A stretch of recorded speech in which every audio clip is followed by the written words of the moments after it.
Mana qaranglar. Chnorken kanatkasi shunaqangi zo'r lakasini dach solib qo'yganman. Dilshod buni necha pul qilib berasan, do'st? $100. Aprel oxirigacha-mi? Bo'ldi, do'stim. Qaranglar, zeleniy zona. Men basseynga qachon suv solib berasan? Yuvib, a?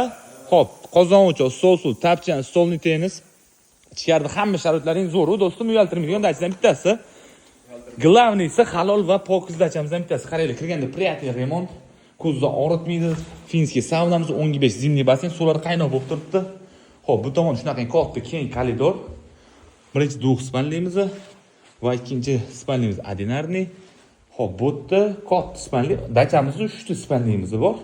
Qarang, remontlar shunaqa tinni, приятный, yaxshi dachidan bittasi. Bu yerda offshore bitta sanuzul bor. Mana bunaqa stol-stollar qo'yib qo'yilgan, yumshoq mebel, PlayStation, katta televizor. Keyin zimniy ko'knamiz shunaqangi приятный, top-toza, boy aytgandek halol va pokiza. Xo'p, pastda Dilshod nomeri bor, bemalol telefon qilib bog'laninglar. Egalari bilan aytgan summada $100 dan aprel oxirigacha. Qolgan ma'lumotlarni bemalol o'zingizdan so'rab olasiz. Sog' salomat, yoqqan